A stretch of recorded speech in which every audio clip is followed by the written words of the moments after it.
Hey guys and gals, Vinny here. Vin's Bug Shop, to be on the water guide service, although I no longer guide.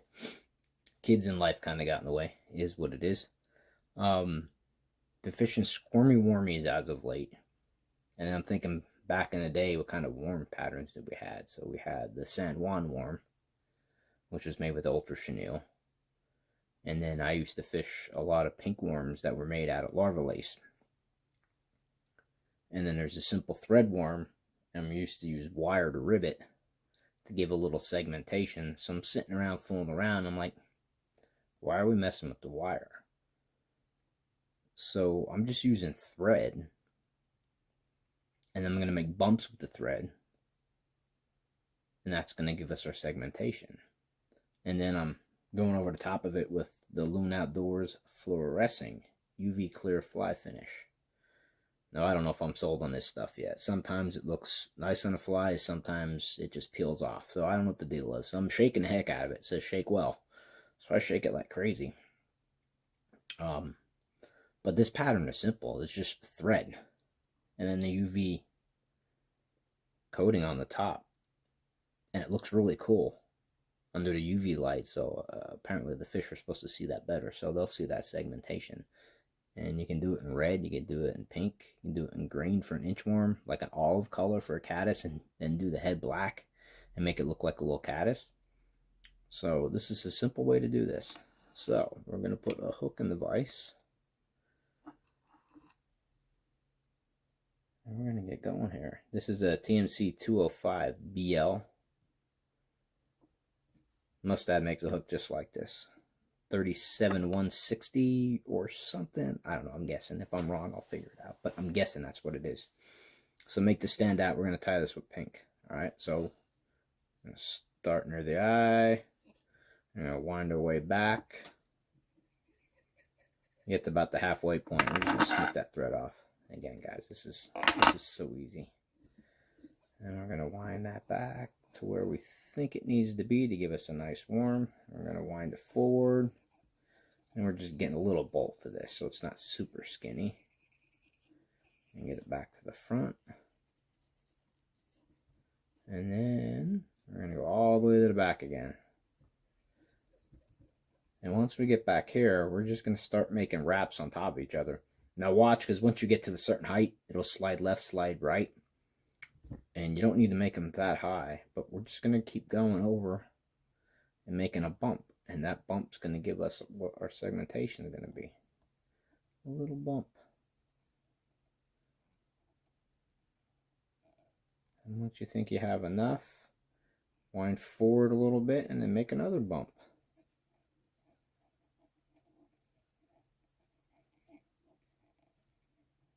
And like I said, once you get so high, see there it slid off. It starts to slide off. So you can cross it kind of like an X and then come back through the middle.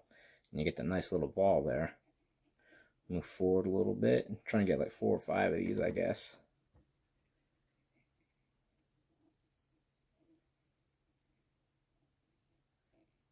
And I can see the segmentation just sitting here, but once you put that UV coating on, it really looks sharp.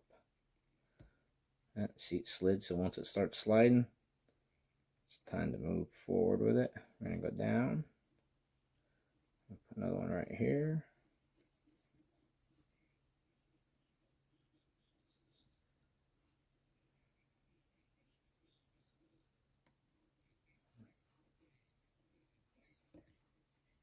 All I can do is wind it back and go back over the top.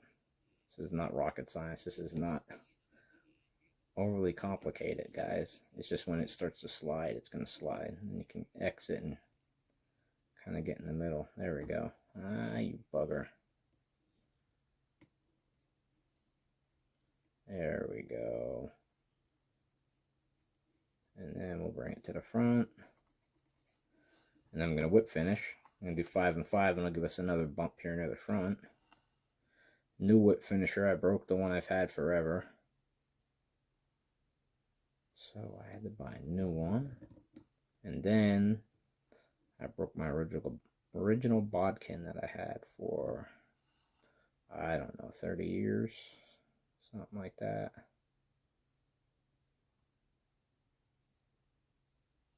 And you can tie a mountain of these up real quick.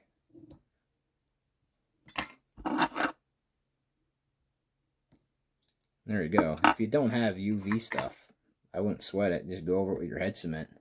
It'll toughen it up enough that it'll hold. It shouldn't let loose at all. But there's 1, 2, 3, 4, so basically 5 balls there that we got on it. I'll shake this stuff up really good. Shake, shake, shake, shake, shake. And I don't like using a lot of it.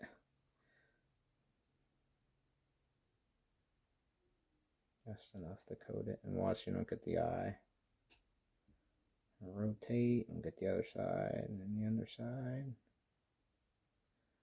And if you think you got a little too much where you're getting bubbles or it's collecting of the clear UV, just use your bodkin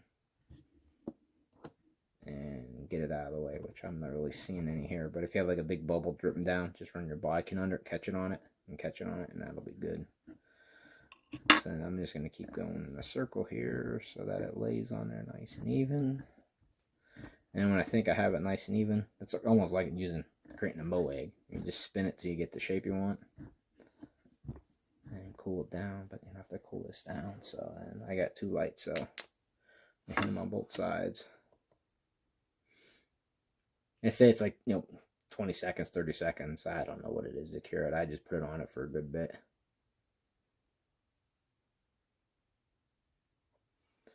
And them around.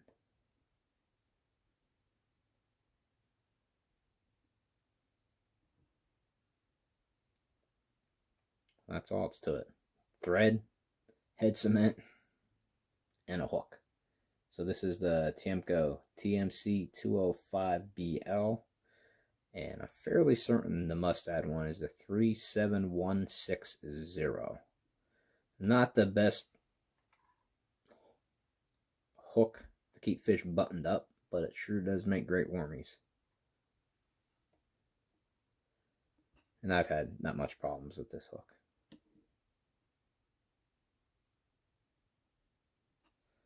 And there you go. That easy. If you're not talking or messing around with this, just got some music on, you can crank, I don't know, a gazillion of these out in an hour. Enough for an entire season, probably.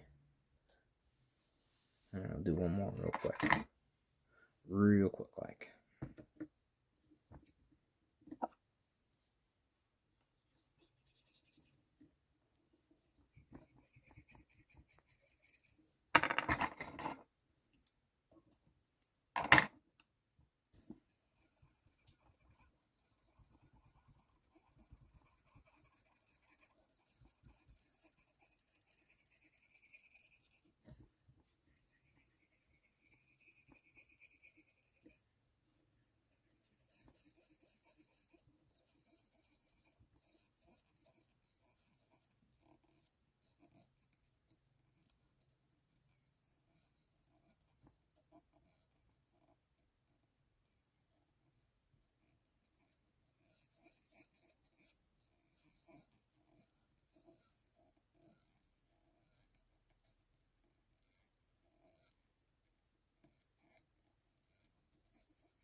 purposely left too much there, so it's sliding around. So what I'm gonna do is get my bodkin, some paper towel here, and we're just gonna take a little bit off right there, a little bit more off right there, wipe that off, get this rotating, and there we go, nice and even. Just like that, you can clean that up.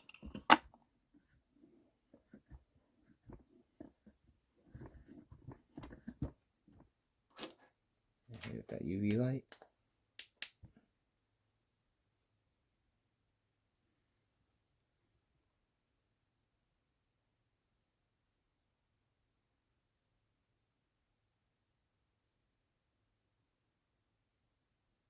It might be the longest time to put the UV light on it.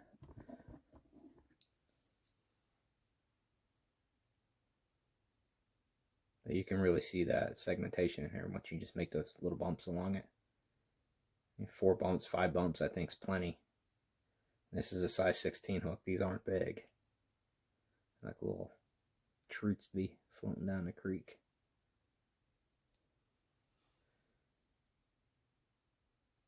I know some of the ones I've tied, I'd use a size 10 hook, which is monstrous in this style. Big hook. Those are the ones I would tie using the larva lace. San Juan wormies, I'd use a 14 or a 12. But for this, I had some 16, so this is what we're going with. And they look nice. Tied up some pink ones and some red ones. They look really nice. Again, use an olive one with a black head, make it look like a caddis.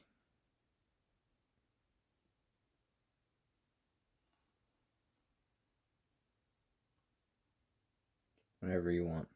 Purple's now the craze, so hey, if you want to do one in purple, knock yourself out. Or mix purple and pink, or chartreuse. Make it look like an inchworm. And there's no right or wrong when you do this stuff. It's your fly.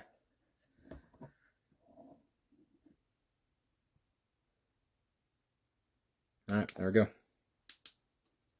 UV threadworm. Simple stuff. Effective stuff, but simple stuff. Because this gives it the look of that larva lace without using a larva lace. It's more a slimmer profile. I guess there's stuff that's Simtex. There's a whole bunch of stuff out there for clear, like clear body material. If you use clear, then whatever thread you use underneath, that's going to be the color of your wormy. So there we go. I'll hang a red one up here. Give me a red one. Just put a red one on there. There's a red one. Let's hang off another pink one too, just for poops and giggles. Let's see if we can do that. No. Get in there. You gonna stay? Yeah, there we go. Alright. UV threadworm. Simple stuff. Tie some up. Go catch some fish. Send me a few pictures. Thanks for watching.